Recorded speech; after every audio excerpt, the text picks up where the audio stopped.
오늘은 외모지상주의 주인공 집단이자 잠재력이 어마어마한 재원고 세력에 대한 명백한 힘의 위치를 파악해보려고 합니다. 종합적인 내용을 알려드리는 만큼 핵심적인 내용만 요약해서 알려드리니 자세한 내용을 알고 싶다면 위 재생 목록을 시청해주시면 감사하겠습니다. 그렇다면 먼저 각 캐릭터들의 현재 힘의 위치와 세력에 대해 알아보도록 하죠. 첫 번째 재원고의 인물은 번너클의 수장 바스코입니다.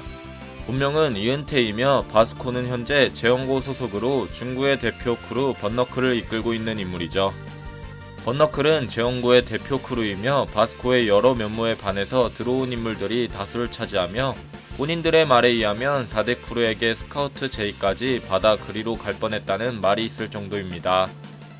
겉보기엔 양아치 집단이고 때로 몰려다니는 껄렁껄렁한 모습은 보기 안 좋지만 기본적으로 다른 크루와는 다른 약자를 도와주는 성향이 강한 크루이죠. 심지어 바스코의 명령 없이는 싸우지 않는다라는 규칙을 모두 철통같이 따르고 있습니다. 하지만 현재 번너클 크루의 힘은 오히려 바스코의 발목을 붙잡는 듯한 연출을 보였으며 바스코 단신의 힘은 강하지만 그에 비해서 번너클은 너무나도 약한 모습이죠. 중구 지역의 괴물 집단이라는 평이 무색하게 과거 호스텔 내전 때 의기양양하게 등장하자마자 고작 2명인 곽팽 두오에게 일방적으로 털려버리는 연출도 보였으며 심지어 정상회담에선 유진의 1회한테 인질로 잡힐 수도 있었던 위기까지 처하게 됩니다. 더해서 이번엔 퍼블릭 넘버2 최창원한테 농락까지 당했던 모습이 있었죠. 이런 모습의 연출을 본다면 현재 상황에서 바스코는 퍼블릭을 잡고 각성하여 앞으로의 H&H 그룹과 1회의 전쟁에서도 참여할 것으로 보이지만 번너클이 이런 모습을 보인다면 중구의 괴물 집단이 아닌 그냥 괴물 바스코로만 생각되는 그림으로 보일 수도 있을 듯 하네요.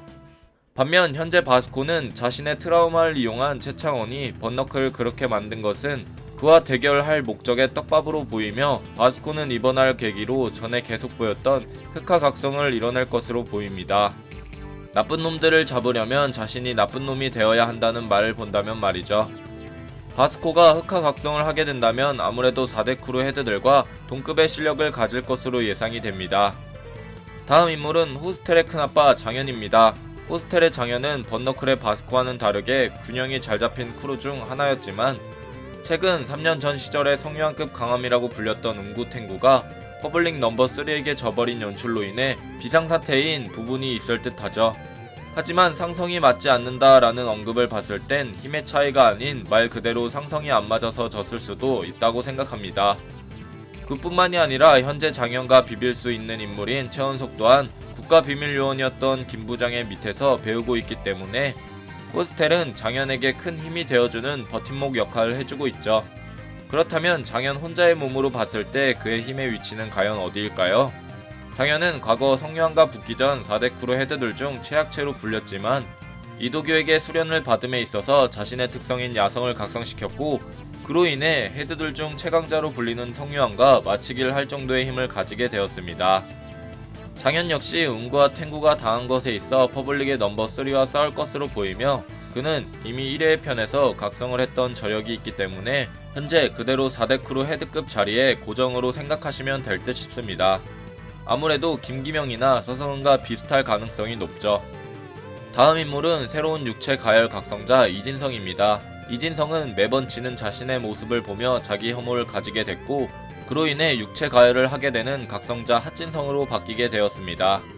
그동안 매번 전투력 분석기 역할을 하다가 이번에야말로 각성을 하게 된 진성은 4대 크루 헤드급 중 상위권에 해당되는 박만덕을 상대로 선전했으며 자신이 과거 추구했던 복수의 긍지를 버리고 지지 않는 복싱, 일명 더티복싱을 구사하여 시합에선 반칙이었으나 실전 싸움에선 룰이 없기 때문에 그런 반칙 기술들을 통해 육체 가열의 힘을 끌어냈죠. 그런 진성 역시 이번 퍼블릭 편에서 각성할 것으로 보이며 아예 육체 가열을 컨트롤하던지 아니면 더티복싱에서 스피드복싱을 더할지는 의문인 상황 속 그의 현재 힘의 위치는 과연 어디에 해당될까요? 전에 박만덕을 상대로 선전을 했으나 그때 만덕은 자신의 힘을 숨기고 있었으니 제대로 된 싸움이 아닌 단순 테스트가 목적이어서 아직 확실한 진성의 힘은 못 봤으나 아직까지는 서성은과 장현까지의 힘까지는 도달하지 못할 것으로 보이며 바로 턱 밑 단계까지 치고 올 가능성이 높을 것으로 보입니다. 다음 인물은 홍재열입니다. 본격적으로 H그룹과 형석에 대한 동맹 에피소드가 다뤄질 때 홍재열의 각성 또한 보여줄 것으로 보이며 그 단계에서 재열의 과거 에피소드 연출도 나올 것입니다. 칼리 아르니스를 구사하는 만큼 살인적인 파워력으로 무장한 재열의 모습이 나온다면 그의 힘의 위치는 의문이지만 단번에 헤드 크루급까지 올라가기엔 많은 걸 잃고서 올라간 진성과 바스코와 동급으로 보기엔 어려울 듯 싶으며 그들보다 한 단계 낮은 위치에서 형석을 엄호하는 역할로 나오지 않을까 싶네요. 아니면 늦게 각성하는 만큼 누구보다도 강해질 수 있는 가능성 또한 있습니다. 마지막 인물은 재홍구의 최종 병기라고 불리는 인물 박형석입니다. 현재 재홍구 인원 중 육체 가열을 통해 제일 빨리 각성을 이뤄낸 인물이었으며 마지막 무의식이라는 미스테리한 각성을 통해 사람들에게 공포감을 심어줄 만한 강함을 보여준 형석은 무의식 형성만으로도 현재 외지주 세계관 속에서 이길만한 저력을 보여줄 인물은 이지훈이나 전성기 김감룡밖에 없을 것으로 보이며 하청석 정도의 실력을 봤을 때 아무래도 전에 서성은과 결전을 통해 그와 힘이 비슷하다는 것을 볼 수 있었고 그들의 위치는 동등할 것으로 예상이 됩니다. 단 형석이 육체 가열을 했을 때이며 노말 모드의 형석은 그 이하로 추정되죠. 자, 오늘은 외모지상주의 재홍구 세력의 명백한 힘의 위치에 대해 알아봤습니다. 위 내용들은 제 개인적인 생각이 많이 들어간 의견이니 오해는 하지 말아주시고 시청해주시면 감사하겠습니다. 자, 그렇다면 여러분들이 생각하시는 재홍구 세력의 힘의 위치는 어떠신가요? 여러분들의 생각을 댓글로 적어주시길 바랍니다. 이상 시청해주셔서 감사합니다.